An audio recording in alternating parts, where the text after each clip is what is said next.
Hello friends, मैं आपका स्वागत करता हूं अपने यूट्यूब चैनल आज़ाद एजुकेशन में ही। और आज की इस वीडियो में मैं आपको बताने वाला हूं कैसे हम VB.NET के अंदर डेटा ग्रिड व्यू को एक्सपोर्ट कर सकते हैं PDF के अंदर।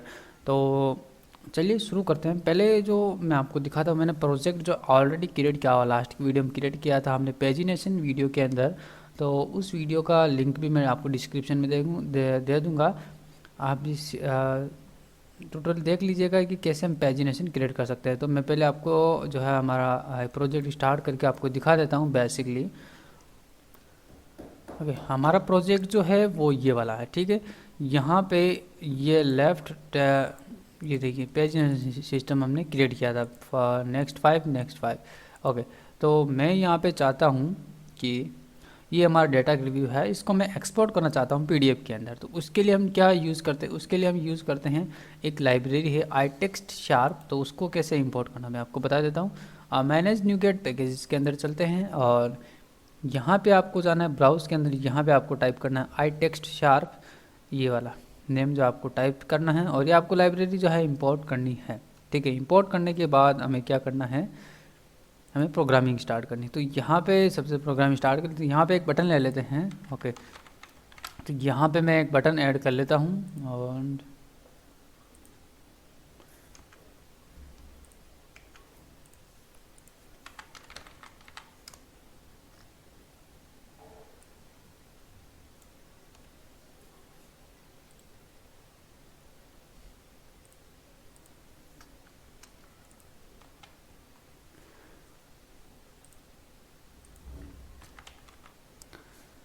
तो मैं एक बटन यहाँ पे इंसर्ट कर लेता हूँ, ठीक है। ये मैंने बटन जो है इंसर्ट कर लिया। ओके, इसको रीनेम कर देते हैं और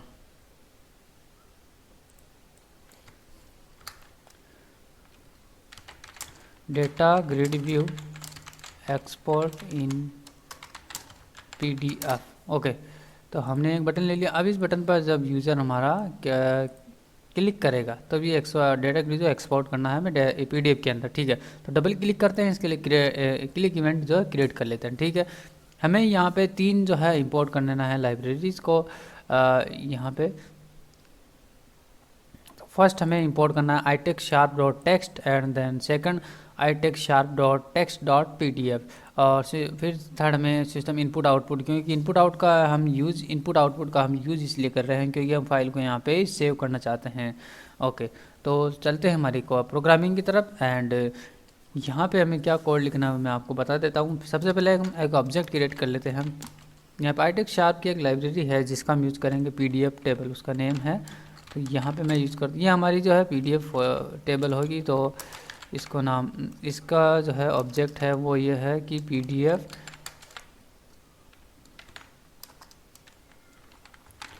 table. Okay, PDF table is equals to new, इसको ऑब्जेक्ट बनाना है हमें। तो यहाँ पे हमें ये क्या है कि फर्स्ट पैरामीटर लेता है। तो फर्स्ट पैरामीटर हमें इसमें जो डेटा ग्रिड के कितने कॉलम्स है उसको काउंट करके हमें बताना था। हमारा डेटा ग्रिड का क्या नेम है, हमारा डेटा ग्रिड का नेम है, यहाँ पे देख लेते हैं, F4 प्रेस करते हैं, विनिफाई डेटा ग्रिड 1। ओके, मैं इसको कॉपी कर लेता हूँ, देन यहाँ पे पेस्ट कर लेते हैं एंड इसको पास करना हमें कॉलम्स। ओके, ठीक है, इसको हमें कॉलम की काउंटिंग बतानी है, ना कि कॉलम्स। तो कॉलम्स काउंट, तो ये ऑटोमेटिकली काउंट कर लेगा कितने कॉलम्स हैं। देन हमें इसका ऑब्जेक्ट क्रिएट करने के बाद हम इसकी कुछ बेसिक फॉर्मेटिंग कर लेते हैं। तो बेसिक फॉर्मेटिंग करने के लिए हम सबसे पहले इसको कर देते हैं PDF टेबल डिफ़ॉल्ट सेल जो है उसका पैडिंग सेट कर देते हैं। हमारी सेल की जो पैडिंग होगी वो 5। ओके, एंड PDF टेबल का अब जो वेट परसेंटेज हम सेल का रखेंगे वो कर देते हैं PDF table and width percentage हमारे होगा is equals to 100। Okay, then मैं सेट कर देता हूँ PDF table dot horizontally alignment जो है मैं यहाँ पे इसको कर लेता हूँ। और एलिमेंट अलाइनमेंट के लिए हम यूज़ करते हैं एलिमेंट, क्योंकि ये इसी की लाइब्रेरी है। तो अलाइन मैं कर देता हूँ इसको, जो हमारा होगा वो लेफ़्ट की तरफ, सारे टेक्स्ट जो होंगे लेफ़्ट की तरफ से स्टार्टिंग करेंगे। अगर आप सेंटर में चाहते हैं तो सेंटर कर सकते हैं, ठीक है। और फिर मैं यहाँ पे करता हूँ PDF table dot default cell में यहाँ पे इसकी बॉर्डर वेट जो है मैं वो सेट कर देता हूँ, ठीक है। बॉर्डर वेट में सेट कर देता हूँ 2। ओके, तो अब हमने फॉर्मेटिंग जो है डिफ़ॉल्ट फॉर्मेटिंग वो कर लिए। अब हमें क्या करना है, हमारे हेडर टेक्स्ट जो होंगे उसको सेट कर लेते हैं। उसके लिए यूज करते हैं जितने भी हमारे जो अभी फिक्स नहीं है कि आपने डेटा ग्रिड में कितने कॉलम्स है, वो फिक्स नहीं है, तो उसके लिए हम यहाँ पे यूज़ करते हैं फॉर ईच लूप का। तो यहाँ पे हम यूज़ करते हैं फॉर ईच लूप का, और उसको हम पास करना है। सबसे पहले मैं डेटा ग्रिड के कॉलम्स, तो इसको एक वेरिएबल में ले लेते हैं, column as data grid view column, data grid view column. यहाँ पे हम सही से टाइप नहीं किया, तो data grid view column, okay. और इन जो हो जाएगा हमारा कौन से डेटा ग्रिड के अंदर है, हमारा डेटा ग्रिड का नेम है ये रहा, एंड उसके हमें यहाँ पे क्या देना है, कॉलम्स। तो यहाँ पे मैं कॉलम्स कर देता हूँ, ठीक है। ये हमारा फॉर ईच जो है वो लूप कंप्लीट हुआ। देन अब हमें क्या करना है कि यहाँ पे सेल को सेलेक्ट कर लेते हैं। तो एज करते हैं और यहाँ पे कॉल करता हूँ मैं PDF cell, okay. PDF cell, इसका भी हमें क्या करना है, ऑब्जेक्ट क्रिएट करना है। तो ऑब्जेक्ट क्रिएट कर लेते हैं न्यू PDF सेल, और यहाँ पे हमें जो है फेस पास करना होता है। तो यहाँ पे मैं फेस पास कर देता हूँ न्यू इसका ऑब्जेक्ट, तो P फेस पास कर देते हैं। और इसको जो देना होता है, ये क्या कर रहे हैं हम यहाँ पे, हमारी PDF फाइल होगी उसके अंदर जो हेडर होंगे तो उनका टेक्स्ट हम यहाँ पे पास करने के लिए, तो column dot header text and head, हमने सारे टेक्स्ट जो है पास कर दिए। टेक्स्ट पास करने के बाद हम क्या करते हैं, हमारे सेल के जो बैकग्राउंड होगा वो हम सेट कर देते हैं। तो बैकग्राउंड कलर हम सेट कर देते हैं, बैकग्राउंड कलर ये हो गया। अब इसको देना है हमें iText शार्प लाइब्रेरी का यूज़ करते हुए iText sharp dot text dot base colour. तो यहाँ पे बेस कलर ये लेता है RGB फॉर्मेट में, तो इसको RGB फॉर्मेट में, यहाँ पे ब्लू कलर का मैंने कोड RGB पहले से सेव किया हुआ, तो आपको जो कलर पसंद है उसका RGB कोड यहाँ पे आप रख दीजिए, ठीक है। अब हमें यहाँ पे मैंने जो कर लिया है, हेडर के टेक्स्ट को सेट कर लिया है और बैकग्राउंड कलर सेट कर दिया है। अब उसे क्या करना, किसके साथ बाइंड करना, हमारी जो PDF वो चलती आ रही है यहाँ से, ठीक है। तो PDF जो हमारी वो वहाँ से बनती हुई आ रही है, ओके। हम बनाते हुए चल रहे हैं। तो यहाँ पे PDF टेबल हम यहाँ पे करते हैं उसको, और उसके अंदर ऐड करते हैं सेल को, और हमारे सारे सेल किसके अंदर, अभी इस वाली वेरिएबल के अंदर, ठीक है। इसको कॉपी करते हैं, पेस्ट कर देते हैं, ठीक। एक हमारे हेडर का काम कंप्लीट हुआ। अब नेक्स्ट काम करते हैं फिर से फॉर ईच लूप की और रिक्वायरमेंट हम, अब हमें रोज़ के लिए काम करना है, ठीक है। और यहाँ पे हम रो एज कर देते हैं, और डेटा ग्रिड व्यू रो यहाँ पे करना पड़ेगा। Then data grid view row, और हमारे कौन से डेटा ग्रिड व्यू, इस डेटा ग्रिड व्यू के अंदर, ठीक है। इस डेटा ग्रिड कॉपी करता हूँ मैं फास्टली, एंड देन मैं यहाँ पे रोज़ को सेलेक्ट कर लेता हूँ, ठीक है। तो ये हमारा फॉर ईच यहाँ पे बंद होता है। नेक्स्ट का यूज़ करते हैं VB.NET के अंदर। अब हमने क्या करना है, रोज़ को सेट, अब रोज़ के अंदर फिर सेल होते हैं, तो ठीक है। उसके लिए फिर एक और फॉर ईच लूप की हमें रिक्वायरमेंट होगी। अब यहाँ पे क्या करना है, हमको यहाँ पे सेलेक्ट करना है सेल, और सेल होंगे हमारे एज डेटा ग्रिड व्यू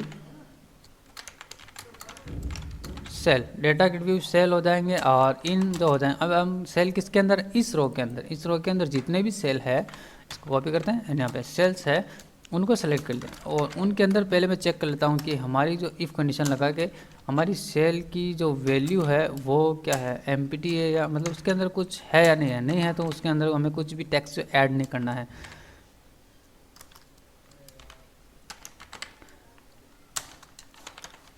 कुछ भी नहीं है तो कुछ भी ऐड नहीं करना है। अब हमें क्या करना है कि एल्स वाले पार्ट के अंदर यदि है उसके अंदर टेक्स्ट जो है उसके अंदर मिलता है और डेटा ग्रिड के सेल के अंदर, तो फिर हमें क्या करना, उसको जो हमें यहाँ पे पास करना किसके साथ, PDF डॉट टेबल, एंड फिर हम यहाँ पे ऐड करेंगे ऐड सेल। अब इसको क्या करनी है, हमें सेल की वैल्यू पास करनी है, तो सेल हो जाएंगे हमारे cell dot value dot to string, उसको टू स्ट्रिंग के अंदर हम कन्वर्ट कर देंगे, क्योंकि स्ट्रिंग के फॉर्मेट में हम कन्वर्ट कर देंगे, ठीक है। अब हमारे जो है रोज़ का काम भी कंप्लीट हुआ इसके अंदर, ठीक है। हमने रोज़ भी नीचे की क्रिएट कर ली, हेडर सेट कर दिए, रोज़ क्रिएट। अब हमें क्या करना, सारा काम करना है हमें कि हमें हमारी फाइल कहाँ पे स्टोर करेंगे। तो उसके लिए मैं कर देता हूँ यहाँ पे एक फ़ोल्डर का पाथ, एक वेरिएबल बना के मैं उसको स्टोर कर लेता हूँ, ठीक है। फोल्डर पाथ एज स्ट्रिंग के फॉर्मेट में मैं इसको सेव कर लेता हूँ, ठीक है, सॉरी और रॉन्ग, स्ट्रिंग के फॉर्मेट में सेव कर लेते हैं इसको और इज इक्वल टू कर देता हूँ और मेरे फोल्डर का नाम देता हूँ मैं कि सी डायरेक्टरी के अंदर जो है आज़ाद नाम का एक फ़ोल्डर होगा, उसके अंदर हमें सेव करना है, ठीक है। अब क्या करना है कि मैं चेक कर लेता हूँ कि ये फ़ोल्डर पहले से वहाँ पे अवेलेबल है या नहीं है। तो उसके लिए क्या करते हैं कि इज़ नथिंग, कि वहाँ पे पहले से फ़ोल्डर है, मतलब वहाँ पे कुछ भी नहीं है, और इसको क्या यूज़ करते हैं हम डायरेक्टरी का, ठीक है। ये डायरेक्टरी का हम यूज़ क्यों कर पा रहे हैं, क्योंकि हम सिस्टम इनपुट आउटपुट का लाइब्रेरी वो इंपोर्ट किया हुआ हमारे इस फॉर्म के अंदर, तो इसलिए हम इसका यूज़ कर पा रहे हैं, ठीक है। डायरेक्टरी डॉट और यहाँ पे चेक करना है एग्जिट्स की, वहाँ पे ये जो पहले से डायरेक्टरी है एग्जिट है या नहीं। तो हमारी डायरेक्टरी क्या है, इसको कौन सी पैरामीटर पास करनी है, फोल्डर की पाथ की, ठीक है, वहाँ पे चेक कर लेगा। और नहीं है तो क्या करना है कि इसको डायरेक्टरी को क्रिएट करना है, तो क्रिएट डायरेक्टरी, ठीक है। और कहाँ पे क्रिएट करनी है, तो इसको भी पैरामीटर पास करना है, फोल्डर पाथ, ठीक है। हम डायरेक्टरी क्रिएट कर ली और अब हम चलते हैं फाइल को अब सेव करते हैं। मैंने पीडीएफ कम्प्लीटली क्रिएट कर लिया, फाइल को सेव करना है, तो इसके लिए हम यूज़ करते हैं, ठीक है, यूजिंग का, और उसके अंदर यूज करेंगे हम स्ट्रीम का, और स्ट्रीम एज फाइल स्ट्रीम, ठीक। इसका भी हम ऑब्जेक्ट बना लेते हैं और ऑब्जेक्ट बनाने के बाद हमें फाइल स्ट्रीम का पैरामीटर पास करना होता है, फोल्डर का पाथ और फाइल पास करनी होती है, ठीक है। तो पहले तो मैं यहाँ पास कर देता हूँ फोल्डर का पाथ और फिर प्लस एंड मैं फाइल का नेम दे देता हूँ पहले से ऑलरेडी edu.pdf, ये हमारी फाइल का नेम हो गया। यहाँ पे जो है तीसरा पैरामीटर हमें देना होता है कि हम फाइल क्या कर रहे हैं, ठीक है। ये देखिए हैंडल कर लिया हमने अब क्या करना, फाइल का मोड दे देता हूँ। तो मैं यहाँ पे फाइल का मोड देता हूँ कि फाइल मोड हम यहाँ पे क्या कर रहे हैं, फाइल को क्रिएट कर रहे हैं, ठीक है। तो फाइल का मोड यहाँ पे तीन पैरामीटर से लेता है और तीनों पैरामीटर्स हमने पास कर दिए। फर्स्ट फोल्डर, वैसे दो पैरामीटर, तीन कहाँ हुए यहाँ पे, दो पैरामीटर मतलब फोल्डर का पाथ होता है कि फोल्डर फाइल कौन सी है और कहाँ पे सेव करना है, दूसरा हम फाइल को क्या करना चाहते हैं, क्रिएट करना चाहते हैं, ठीक है। तो दो पैरामीटर हमने पास कर दिए, ओके। अभी यहाँ पे मैं एक डॉक्यूमेंट का जो ऑब्जेक्ट क्रिएट कर लेता हूँ, हमें डॉक्यूमेंट को इसके साथ बाइंड करना है, ठीक है। हमारा डॉक्यूमेंट ऊपर पीडीएफ टेबल के अंदर है, ठीक है, और उसको सेव करना, ठीक है। As a document is equals to new and document, और इसको हमें पास करना होता है, सेटिंग कर लेते हैं हमारे पेज वगैरह की क्या होगी, साइज़ वगैरह। तो पेज की हमारे साइज़ होगी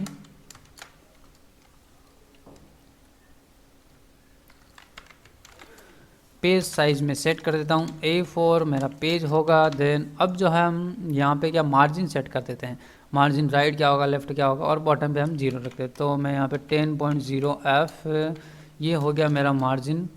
फर्स्ट देखिए यहाँ पे मार्जिन देखें तो फर्स्ट ले रहा है लेफ़्ट, फिर राइट, फिर टॉप, फिर बॉटम। तो फर्स्ट हमने लेफ़्ट सेट कर दिया, देन हमने राइट सेट कर दिया, फिर हमने क्या करना है टॉप वाला मार्जिन से सेट कर देते हैं, वो 0F कर देते हैं। और मैं बॉटम वाला में 0 रखता हूँ कि मेरे बॉटम में जो है मेरा जितनी भी वो लेंथ होगी वो मुझे नहीं चाहिए, ठीक है। उसमें मार्जिन सेट नहीं करना, ओके। अब हमें क्या करना है, यहाँ पे यूज़ करना है पीडीएफ राइटर का यूज़ करते हुए हम क्या करेंगे, यहाँ पे गेट इंस्टेंट करते हैं। और गेट इंस्टेंट करने के बाद हमें क्या करना है, एक तो डॉक्यूमेंट देना है यहाँ पे पास करना है, और फिर क्या करना है, एक तो हमें डॉक्यूमेंट पास करना है, दूसरा पैरामीटर हमें स्ट्रीम पास करना है, जो कि हमने यहाँ पे क्रिएट किया ऊपर, ठीक है। पीडीएफ राइट कर रहे हैं हमें यहाँ पे। और अब मुझे क्या करना है, डॉक्यूमेंट को एक बार ओपन कर देना है, ठीक है।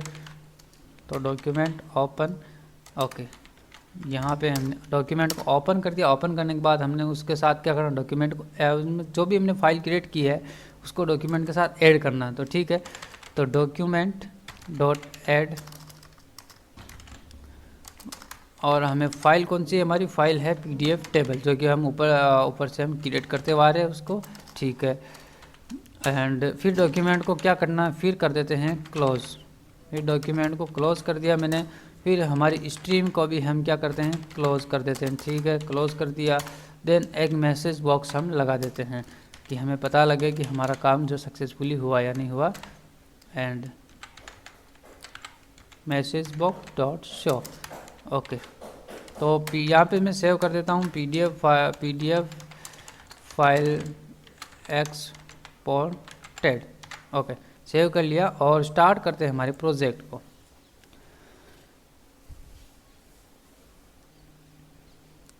और मैं इस एक्सपोर्ट बटन पर क्लिक करता हूं तो चेक करते हैं कहाँ पे एरर है। एरर होगी ये यहाँ पे, could not find a part of the, ये इसको जो लेंथ फोल्डर का पाथ नहीं मिल पाया। ठीक है,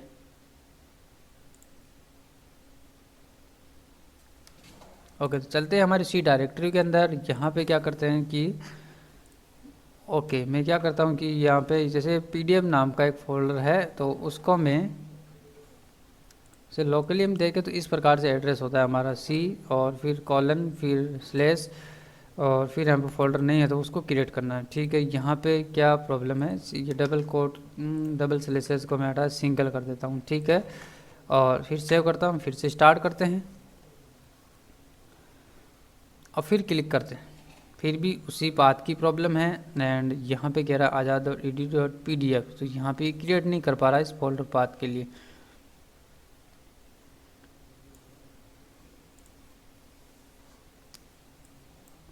तो क्या करता हूँ, मैंने फोल्डर ऑलरेडी क्रिएट किया हुआ है पीडीएफ नाम का। ठीक है, मैं इसी का पाथ दे देता हूँ यहाँ पे। ओके, पीडीएफ नाम का हमारा ऑलरेडी फोल्डर है।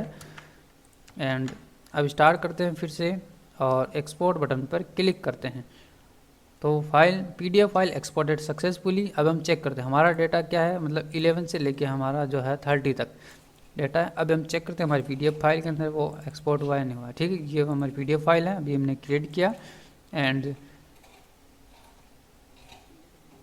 ये हमारी पीडीएफ आप देखिए, आप एक्सपोर्ट हो चुकी है 30 तक, और हमने मार्जिन सेट किया था ऊपर से ये। ठीक है, और 11 से स्टार्ट है, और जो मैंने बैकग्राउंड कलर सेट किया था वो चेंज कर सकते हैं आप, आपके अकॉर्डिंग जो है आप चेंज कर सकते हैं। और हमारे हेडर टेक्स्ट जो थे हमारे, ये हेडर टेक्स्ट जो ऑलरेडी जो हमने क्रिएट यहाँ पे ऑलरेडी है, तो उसी फॉर्मेट में हमारी पीडीएफ फाइल जनरेट हुई। ठीक है, यदि आपको ट्यूटोरियल अच्छा लगा तो मुझे इसे कमेंट करना ना भूलें, और मेरे यूट्यूब चैनल को देखने के लिए थैंक्स। और मुझे कमेंट करके बताइए कि आपको ये पेजिनेशन वाली वीडियो और पीडीएफ को हमने एक्सपोर्ट किया तो आपको ट्यूटोरियल कैसा लगा। और थैंक्स फॉर वॉचिंग।